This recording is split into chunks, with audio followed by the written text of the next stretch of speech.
I'm Pat Kerrigan.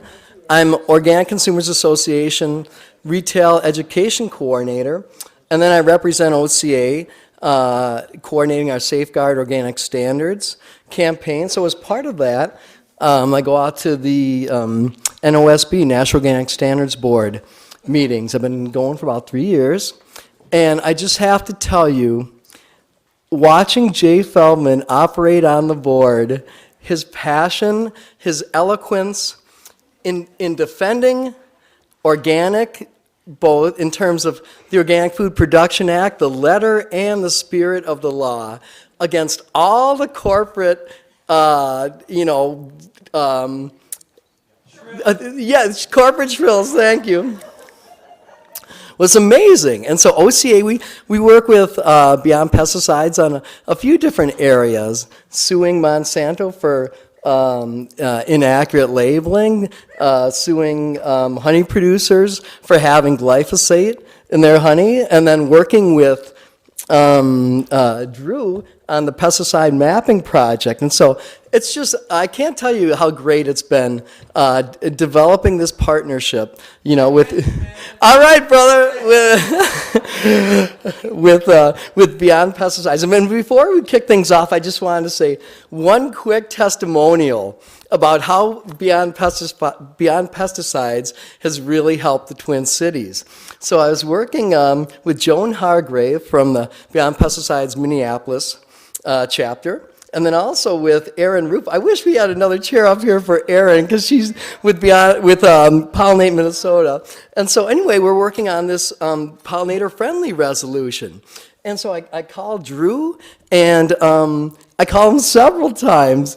Drew had the patience of Job in really working with me and identifying what communities are really taking the most effective action in protecting pollinators. And then we added in the component of urging Minneapolis and the lands that it takes care of to not use pesticides. It was Drew that found the link whereby we were able to get 10 years worth of records for pesticide applications in the Minneapolis parks, finding out that there's been hundreds of applications of Roundup, generic Roundup, 2,4-D in wetlands, Loring Park, the bird sanctuary. And so Russ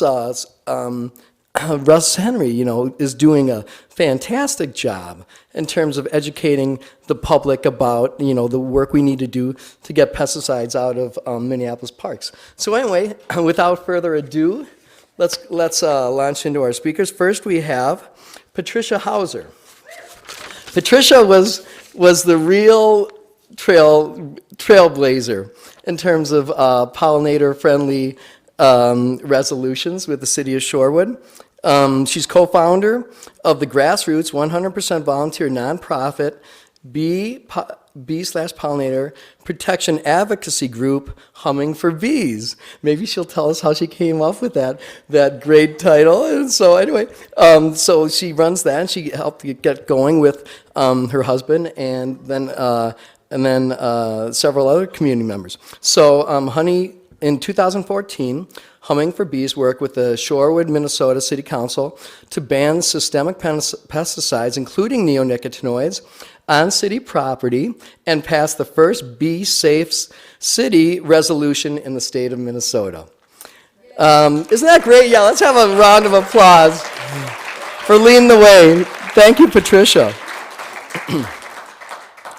So, and in 2015, Patricia co-chaired the League of Women Voters Minnesota Bee Briefing Paper Committee and helped write, edit, and distribute the final paper entitled The Impact of Neonicotinoids on Honeybees, which was, Patricia, that was a really fantastic document. Great work, and thank you. Patricia Hauser.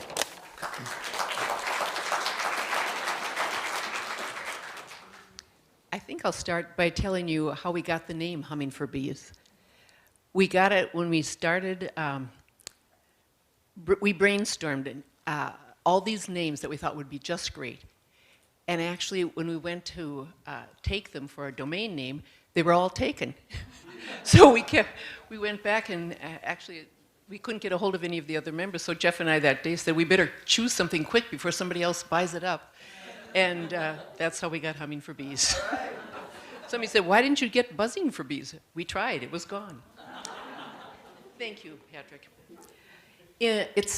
We've been talking about being involved and how important it is at this time. And so for us, it started in December of 2013 when my husband, Jeff, and I decided we needed to do something to protect bees. He's a beekeeper, and we had been reading on the Center for Food Safety about neonicotinoids and how bees were disappearing. So we had hoped to find a group with which we could work in our area, and we looked around, but there wasn't one. So we decided to start a group, hoping that somebody else would take charge of it. We called friends and neighbors who lived in the western suburbs of Minneapolis and invited them to a meeting at a local coffee house. Out of the 15 or so that showed up, 4 decided to join us. We met in January 12th, 2014 at a local library because we decided nobody would have to clean their houses when people came. So we decided to meet there. There were 6 of us. We'd meet every other week for 2 hours on a Sunday afternoon because that worked for us. Our goal was to educate ourselves first, to learn more about it, to educate others, and then decide on what kind of action we'd take. We begin our education by going to talks and events on bees and pollinators. One of the first ones was Aaron Rupp was there with Dr. Marla Spivak. It was at the Gandhi Mahal, and we met Lex for the first time there. Met him in person, but we had met him before because a friend of ours gave us his name and number, and we got to call and ask him questions about what we were doing. Anyway, so we went there. We read online articles from PAN, Xerxes, Beyond Pesticides, and shared the news articles like those Josephine McCarty was writing. We gave reports on what we read and signed up for actions that we would do the next week before the next 2 weeks, over the next 2 weeks before we met again. After a few meetings, we decided that our actions would be to have one small city, an under the radar kind of city like Shorewood, pass a resolution to protect bees, and then to educate citizens in Shorewood about the plight of bees. Trouble was we didn't know how to do this. So eventually, after a lot of trial and error, we figured out that in Shorewood, the city council was the group who passed the resolution, and that the mayor was the person to talk to because he was a member of the city council, a voting member, he had 1 vote, and mainly he was the one who set the agenda. So we contacted the mayor and asked for an appointment, got 10 or 15 minutes, we said we only want 10 or 15 minutes of your time, and we'd like to talk about the plight of bees. You know, how Shorewood could help them. You know they're disappearing in record numbers. They give us 1/3 of our food, and we have a very, very short video to show you. So we wanted to keep it short and get him there and not tell him anything about the resolution at that time. So we wanted the appointment. He agreed. We met at a local coffee house, showed him the TED Talk, Why Bees Are Disappearing, by Dr. Marla Spivak. Have any of you seen that? Oh, I highly recommend it. And it's on our website under resources, free bee videos.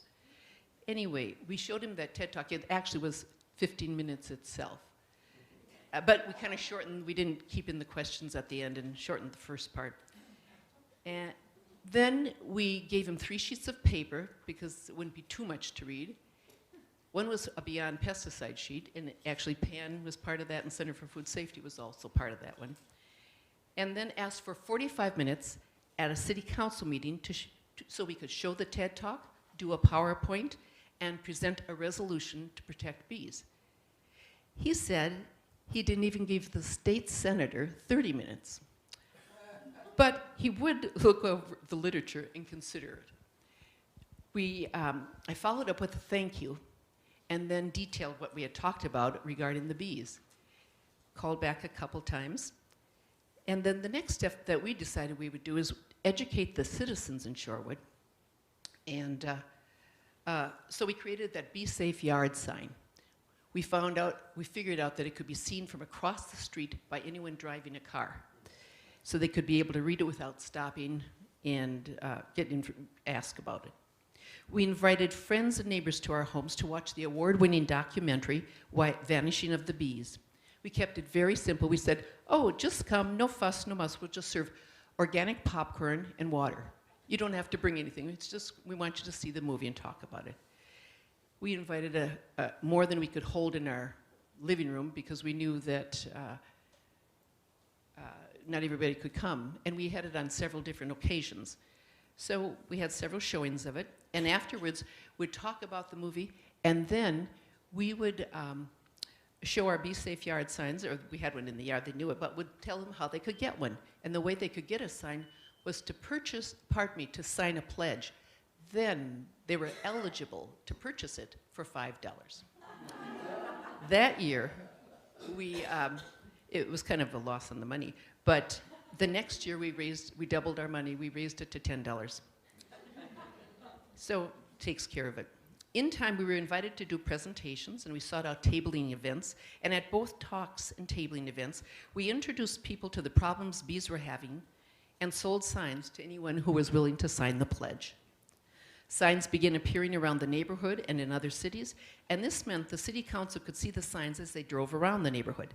Plus, people saw signs at tabling events, and they'd come and talk to us about the sign and ask questions like, so how do you make a lawn safe so bees won't be there? We said, no, it's not about bees not being there. It's about making it not safe from bees, safe for bees. But in fact, we just had that question last week. A marketing person once said, that was a great idea. We didn't plan it that way, but it worked out fine. So people come in, they notice it, and they think about it, and it gets in their craw. So they have to come and ask about it. Well, the mayor eventually called to let us know that he would get us 30 minutes at the next working session, not the city council meeting, but the working session of the city council, and we be ready next week. So we alerted our friends and neighbors, invited them to come to the city council meeting as supporters, suggesting how important it was for the council to see that other people cared about it, not just Humming for Bees group. They came, and we asked them afterwards to please write a letter to the editor. They came, they wrote, and some letters got published in the local papers. We followed up with thank you emails to the mayor and city council and a thank you note to all the people we had invited, not necessarily all the ones who were able to come, but the ones who had been invited, and we thanked them for caring about bees, and then summarized what the meeting was about and invited them back and saying, maybe you'll get a chance to come at the next meeting, when the next time we meet. We followed up with, I guess I said that. Anyway, it took pleasant and persistent contact, about 4 or 5 city hall meetings, councils meetings, and in between every 2 to 3 weeks, so not to be a bother, but to keep us in the radar, I'd email them something that was in the newspapers about bees. And finally, on the 5th month, they unanimously voted to pass the first Be Safe resolution in the state. Then, yay! This can be done even when you don't know exactly the next thing you're going to be doing. The next city to pass a resolution was Lake Elmo. After that came St. Louis Park, and our talented activist and charter member from Humming for Bees, Judy Chucker, helped usher that resolution through by working with the St. Louis Park Environmental Coordinator. Next came Stillwater with the help of Pollinator Friendly and Lori Schneider here and Marcy Forsberg. The list goes on. You've heard a lot of the work that Erin has done. And we're pretty excited that now there are like over 25 different, 30? Wow. Can't keep up with them. Over 30 communities that have passed resolutions to protect our pollinators. The good news is, as Lori mentioned, for those of you who were at the lunch today, there is a model pollinator project resolution that 3 of us here worked on. The thing I like about it is it's about protecting pollinators. It's easy to understand. It's a short, it's on one page, back to back. The whereases are in the front, The therefores are in the back.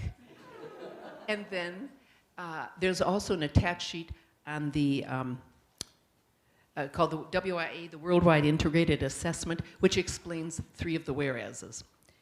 I'd like to thank you for your attention and end with a quote on hope.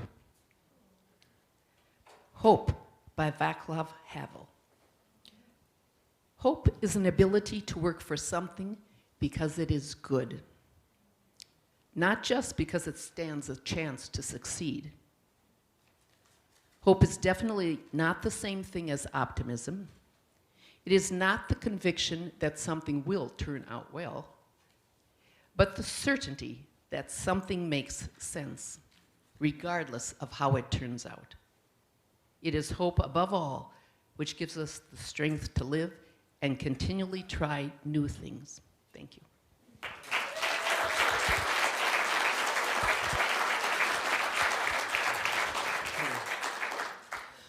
Patricia, that was beautiful. Thank you so much. I mean, that's really a blessing for us, you know?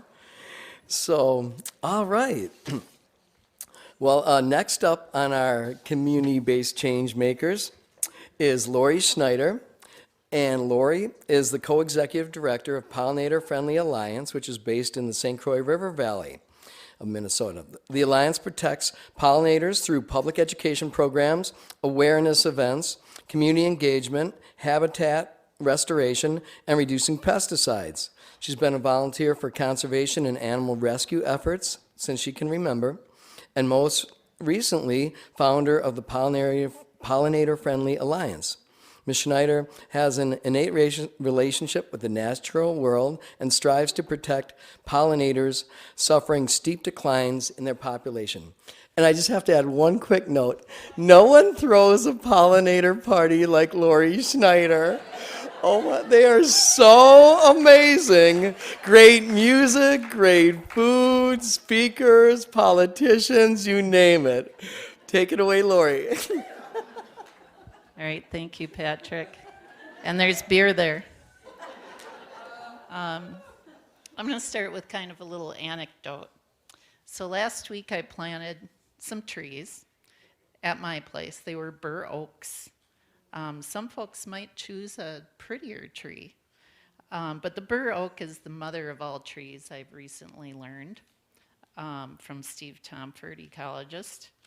They provide shelter and food to so many living things.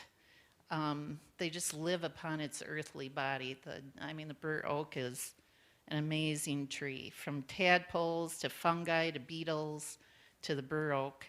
Insects are incredibly important to that magical and mysterious food web, our animal and plant ecosystem. So I'd like to give an example. Can anyone take a stab at how many caterpillars a little chickadee or a warbler feeds her clutch in one day? 7,000.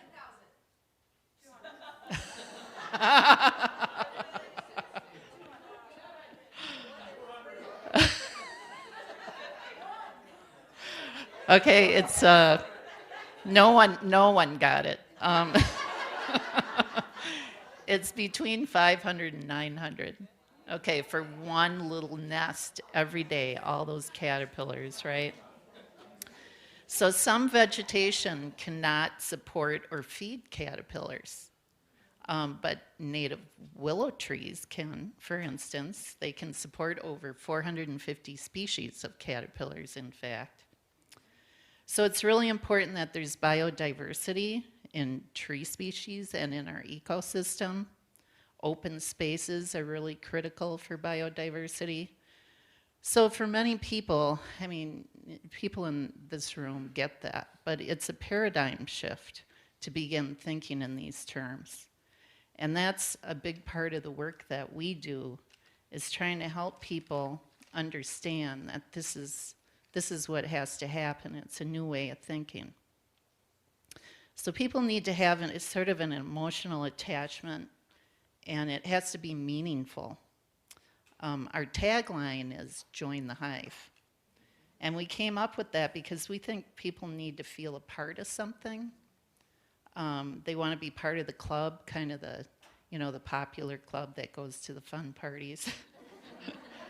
And if the whole hive is thinking one way and it becomes the normal way that everybody else is part of, then maybe they'll join on too. And it feels like that's kind of the way things are going, we hope.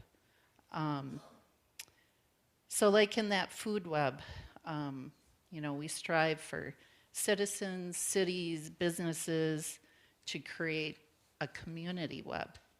And it's really important, we found, to communicate often across, you know, cities, to our other advocacy groups that are working, and our partners, and bring everybody sort of into the hive. Keep a conversation going.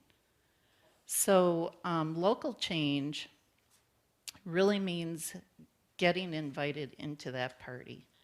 Businesses, for instance, there's a garden center in our community that implemented integrated pest management program into their entire greenhouse, and it was a big deal for them. They had to get rid of all their pesticides they were using. It cost them a lot of money. They took them to the toxic waste site and start a whole new deal. I mean, get different products, a different way of working, but they did it. And then that made the paper. So other businesses came on board as well. Government agencies, we sort of identified one guy that was an environmentalist with Washington County. His name's Dan, and he's an awesome guy. So we started having conversations and like visioning what can they do with their 4,000 acres, right? And they have a lot of public land. So Dan and others in Washington County turned out they were like-minded, and we developed a pollinator coalition, and other counties came too. And pretty soon we had this whole group of people at the county level that started implementing integrated pest management systems, which have never been done at the county level before. And they were planning and restoring habitat and doing educational programs themselves. And these awareness events, the festival that was mentioned called Pollination, with the beer and the food trucks and the bands, we get over 1,000 citizens, people from the public to come to that. And really, Lex and Patricia have been there, and Aaron. You know, after people leave, they are really part of the hive. So it's just that kind of coming together, that community spirit, I think, that makes the difference, and that's what Pollinator Friendly is really all about, being friendly. It works.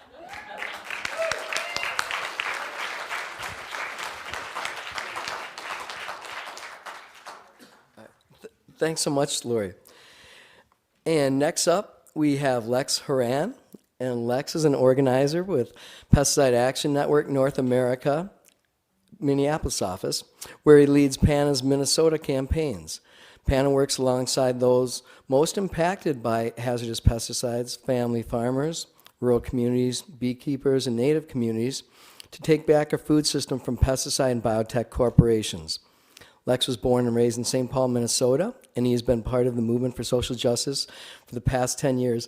And I just have to insert what an amazing organizer Lex is. Lex pulled together the pollinator-friendly movement a few years ago in St. Cloud, and it's no coincidence that we have the most progressive pollinator policies that both Commissioner Frederickson and Governor Dayton have signed on, and a lot of that is because of your leadership, Lex. So I just want to publicly thank you. And thank you. yeah, Thanks, Pat. It's so good to be here with all of you. I think we're in this really difficult political moment right now when I think all of us are called to do things a little bit differently and to stretch into more than we've done before. And so it's an honor to get to be in a room full of people who are figuring out how to do that together. So thank you for the work that is here, the work that I know about, and all the work that I don't. So as Pat mentioned, our work at Pesticide Action Network, we've been around for about 35 years, and we're working to reclaim the future of food and farming from pesticide and biotech corporations. And part of that, the other side of that, is building a food system that works for all of us, but works especially for the communities that are right now bearing the brunt of our food system's reliance on hazardous pesticides. And we focused really on agricultural pesticide use, on the food system pieces of this whole bigger pesticide puzzle. And I think part of what's fun to talk about when in a panel like this one is kind of the different roles that all of our organizations play in a bigger movement ecosystem, right? Like we all have different pieces of the work to do, and I think we win when we can figure out how to do those things together well.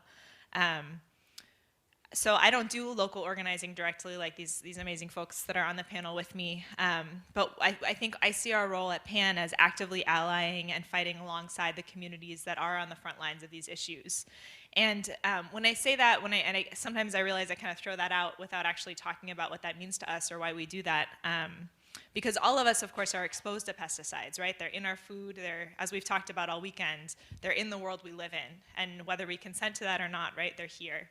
But that doesn't mean, of course, that we're all exposed equally or in the same ways, right? There are some communities that are getting a double or triple or extra dose of those pesticides because of where they live, where they work, and what their lives look like. And so when PAN thinks about who those communities are, of course, it's first and foremost rural communities of all types, communities in agricultural areas that are dealing with pesticides in their air and in their water. It's also farm workers, folks who, for their work and for their livelihood, have to handle pesticides on the day-to-day and are often working in conditions where they don't have the right protections to keep them and their families safe from pesticide exposures. It's also kids. We know that kids, when they're exposed to pesticides, are much more vulnerable to their impacts than adults. They don't have the capacity to process them and detoxify in the same way. Also, family farmers and beekeepers, sort of the folks who do that work in agriculture, are bearing the brunt of sort of our food system's increasing consolidation in the seed and pesticide market, as well as that day-to-day exposure. And of course, the pesticide drift that can happen and damage crops, damage beehives, damage livelihoods. And then finally, as we heard this morning from Bob from WELRP, from White Earth Land Recovery Project, Native communities. Many Native communities are in rural areas and are dealing with the impacts of pesticide contamination. And so I say all that, I'll come back to it a little bit, but I don't do local organizing. I live here in Minneapolis. I was born and raised in the city. I'm not from one of those communities that is hit hardest by this stuff, and I really believe that the people who are best positioned to organize a community are the people from that community, right?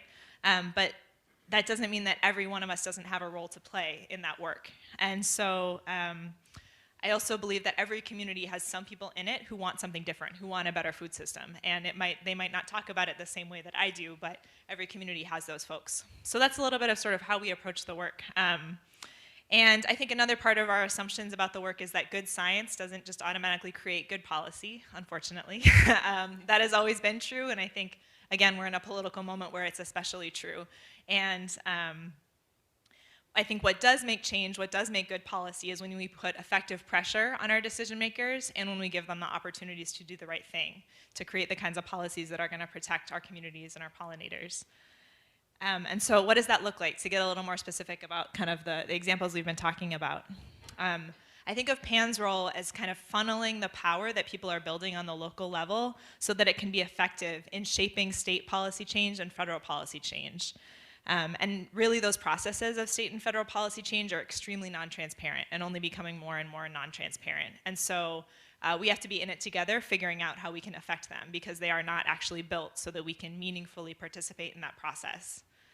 I remember, I was just thinking of a story, Patricia, of the July when Patricia and the folks from Humming for Bees passed that local resolution in Shorewood. We were actually all together at this meeting in St. Cloud. It was kind of the first time that a bunch of different groups working on pollinator issues had gotten together for a meeting that we had put together. And it was a 2-day meeting, so we had met on Friday night, and then all kind of stayed overnight. And Patricia had gone back for the city council meeting, and Judy, yep. And we were all meeting the next Saturday morning, and kind of a couple hours into the day, Patricia and Judy broke into the room and were like, "We passed it, you guys!"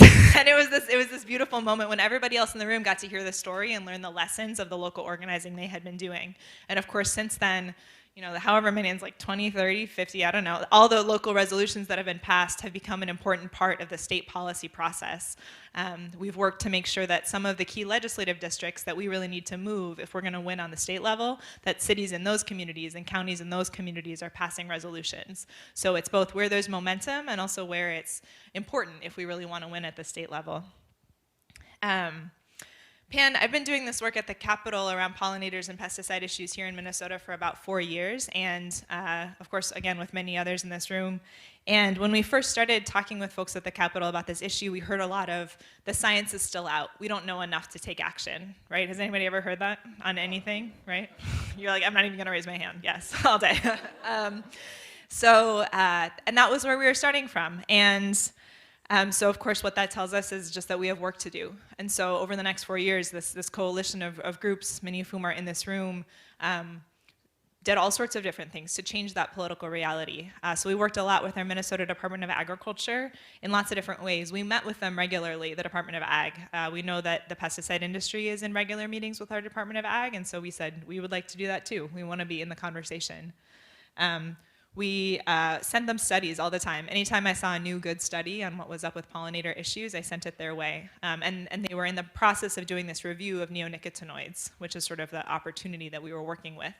And we sort of assumed that they were doing this review of neonicotinoids, but unfortunately, even when agencies do those kinds of reviews, oftentimes they just finish and kind of rubber stamp what they had already been doing. And we didn't want that to happen here. You might see some pictures that come up of a big crowd of us outside the Department of Agriculture. We did a couple of fun actions and rallies outside the Department of Ag with a really friendly tone, but also with a spirit of, hey, we're here and we're paying attention. There are people not just behind closed doors in meetings with you, but really out here in the public paying attention to these issues. We've also done a lot of media work. Yeah, many of you got to meet with Josephine Marcotti. We worked with her a lot on some of her coverage of these issues and making sure we were shaping the public conversation. And I think all of those things together started to change the political landscape. And so last August, Governor Dayton, as I think many of you have heard in different contexts, who's the governor of Minnesota, put out an executive order asking his agencies, all of the state agencies underneath him, to do their part to make Minnesota more pollinator friendly, which includes creating a bunch of habitat across state lands and sort of a complex plan to reduce neonicotinoid use in the state of Minnesota, which was a huge victory for us. It was a big moment of excitement, and Minnesota taking the lead in a way that, with a comprehensive plan that actually addressed pesticides in a way that no other state had done yet. And so now here we are, I think 8 months later or so, sort of in the midst of trying to finish that win, really finish out the work that was started there with some legislation and with work at the Capitol. And I think the conversation at the Capitol now, as opposed to 4 years ago, is we have to do something about this issue. And we still don't all agree on what exactly that something is, unfortunately. We haven't gotten that far yet. But I think we've seen the power of our network in action when we pushed for a hearing on the bills we were working on, and we were able to pull together Christy Allen, a beekeeper who had a pesticide kill and was able to come and testify about that. Aaron Roop, who had been at the Capitol day in and day out talking with folks about these issues. Yao Ya, who's a staff at the Hmong American Farmers Association, talking about how the farmers she works with are worried they're going to lose their crops without pollinators. We made a phone call to the good folks at CURE, Clean Up the River Environment, and we're like, who can you get to come testify with us to be part of this? And so they got an amazing organic corn and soybean farmer to come out. Thanks. And so we're in the conversation, but we haven't built enough power yet to actually win, right? We're still struggling to finish the work. And I think it's important to be honest about that, to say that candidly, because I think that's where a lot of our movements are in this moment. We haven't actually built the power that it takes to fully follow through on what we're trying to win. And so I think the one opportunity that I just want to shout out that I think is a place that many of us can do a little bit more, that PAN is always struggling to figure out how to do better, is how to support and sustain and connect with these organizations in our communities that are representing those communities on the front lines. And they're there, right? They're doing this work, and they're often doing this work in a way that's under-resourced, that doesn't get the attention it deserves because of the way rural organizing has been under-resourced. So I think many of us got to meet many of those folks this weekend, the folks at CURE, the folks at Toxic Taters, at the White Earth Land Recovery Project. Mary Jo Forbert here is going to host a Join Hands for Pollinators event next weekend that I hope folks go to. Land Stewardship Project, these organizations in rural communities in the state that are fighting for the kind of food and farming system that we want to have. And I think sometimes what it takes is just hopping in the car, right? And actually just making the trip to go to the meeting somewhere that's a little bit farther away.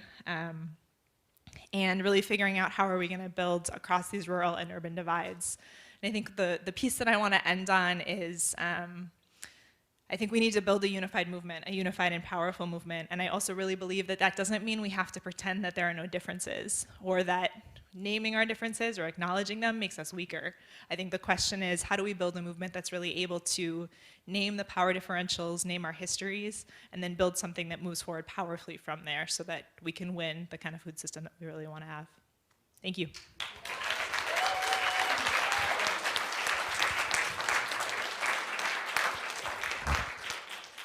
Amen, Lex. That was perfect. No, it was. Okay, so, and now we have Bruce Bacon. Bruce and I have known each other since about the 80s, I would say, early 80s. Bruce owns and operates Garden Farm on land that was first purchased by his great-grandparents in 1913. Bruce is a permaculturalist, and his farm is a new age operation, as he in quotes, as he calls it. He's been growing specialty crops by hand for restaurants and caterers since the 1990s, and his farm has been certified organic since 1977. Yeah.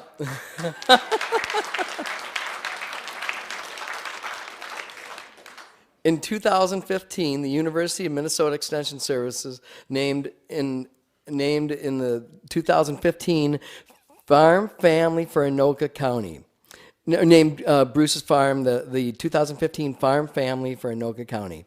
He got involved in soil health as a result of going organic and his interest in permaculture design and agroecology.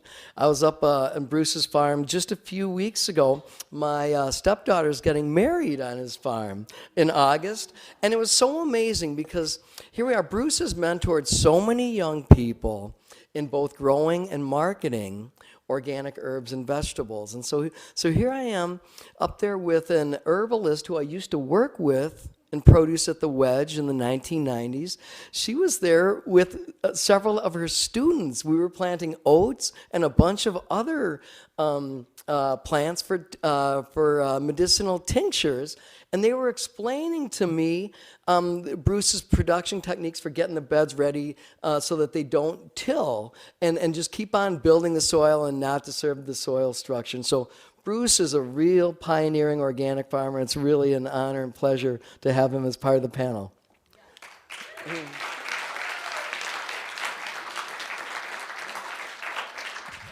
Thanks, Pat.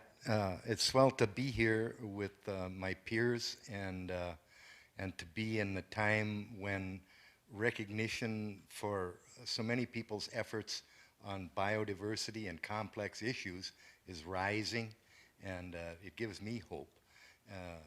And with my cataracts, it's too bright. I got to do this otherwise. So that's my explanation. But being old has a couple of advantages. One, you get to have really old friendships. There's a couple from the 70s and 60s right there. Jim and Dave, thanks to see you. And then the other good thing is trees that you plant, you get to see them getting bigger and bigger. It's pretty amazing. So it's true, soil is certainly been part of what I've been paying attention to. There was a whole point about going organic in the 70s was I was a new dad and a bright, encouraging wife who we decided that we wanted to have as good a food as we could for the youngsters. This happens over and over and over again, I'm sure.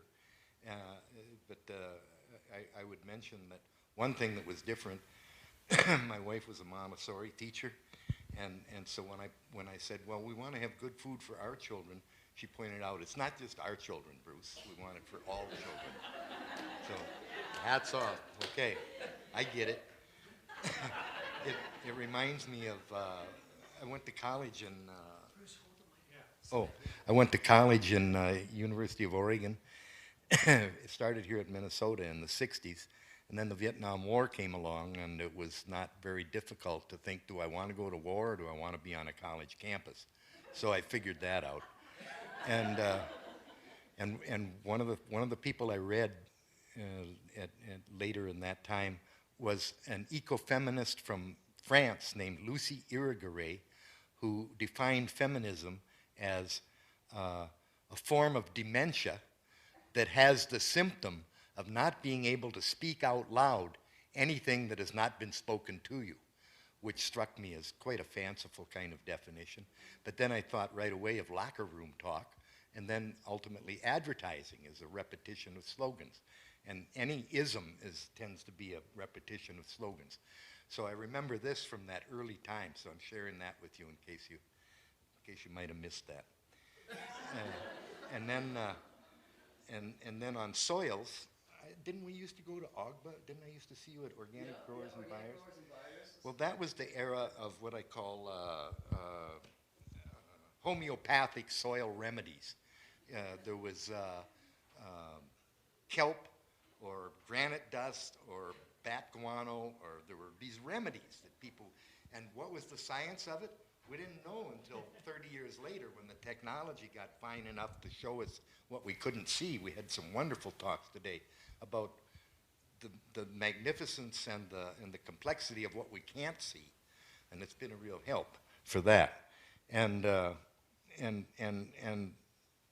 there's been a soil science poster cycle through here, and I've given a few away, and that's a testament to, let me see, 3 years ago, I think it was 2014, the Ecological Society of America had their annual conference here in Minneapolis, and I met this incredible researcher, Aurora McRae-Crerar, who was a microbial ecologist candidate at the University of Philadelphia, University of Pennsylvania, Philadelphia, and we got it off. I got along really good and invited her out to see the farm, and there's luxurious plant growth that people recognize that there's something special going on.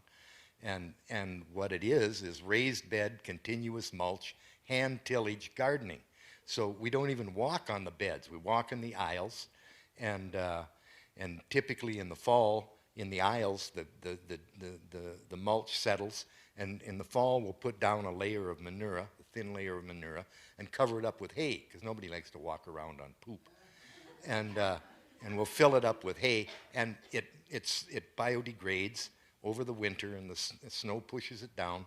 And I used to call it aisle composting, but I'm certified by Oregon Tilth, and they said, no, you can't call it composting because that implies temperature and turning regimes, which I wasn't doing. So I called it, okay, I'm not doing composting, I'm doing rotting. and that seemed to satisfy him.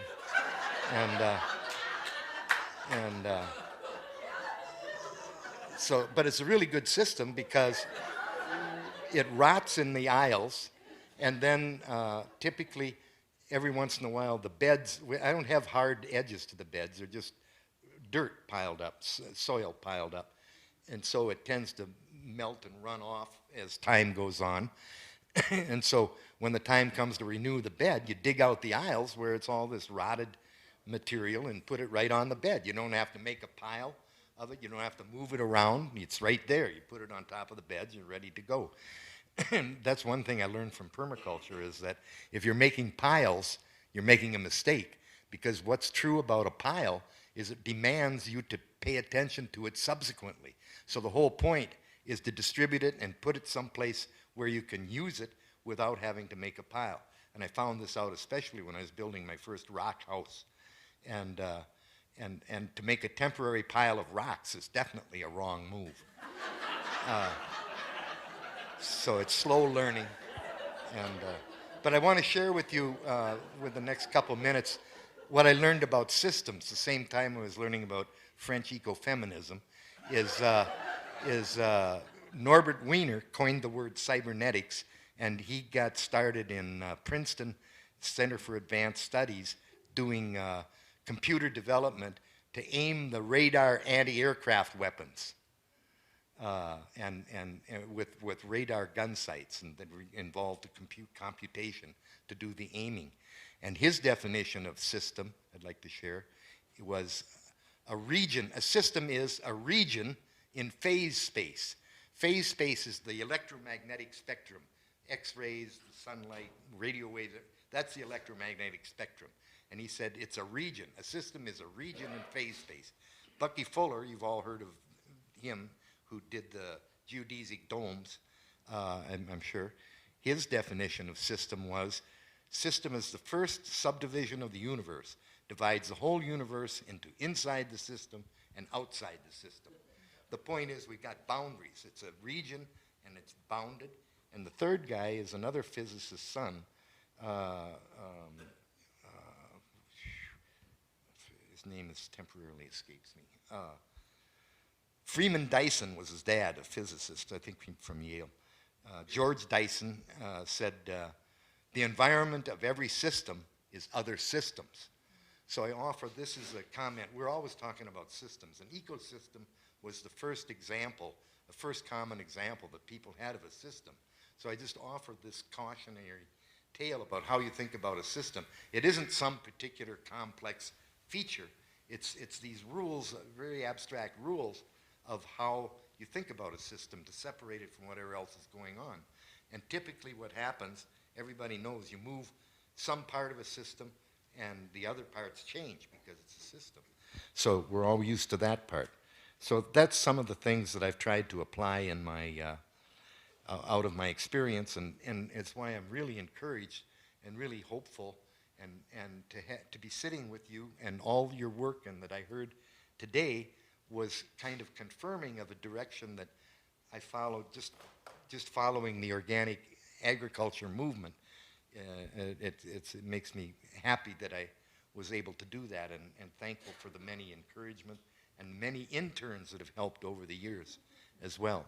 So let me see. So thanks for your efforts. Bless your hearts. And thanks for this opportunity to sit with you. And the great meals, I'll mention that.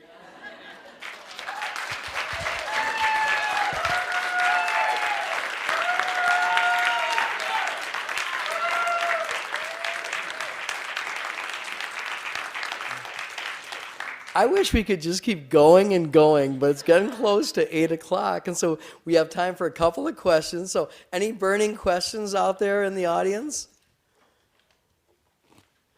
Any not so burning questions?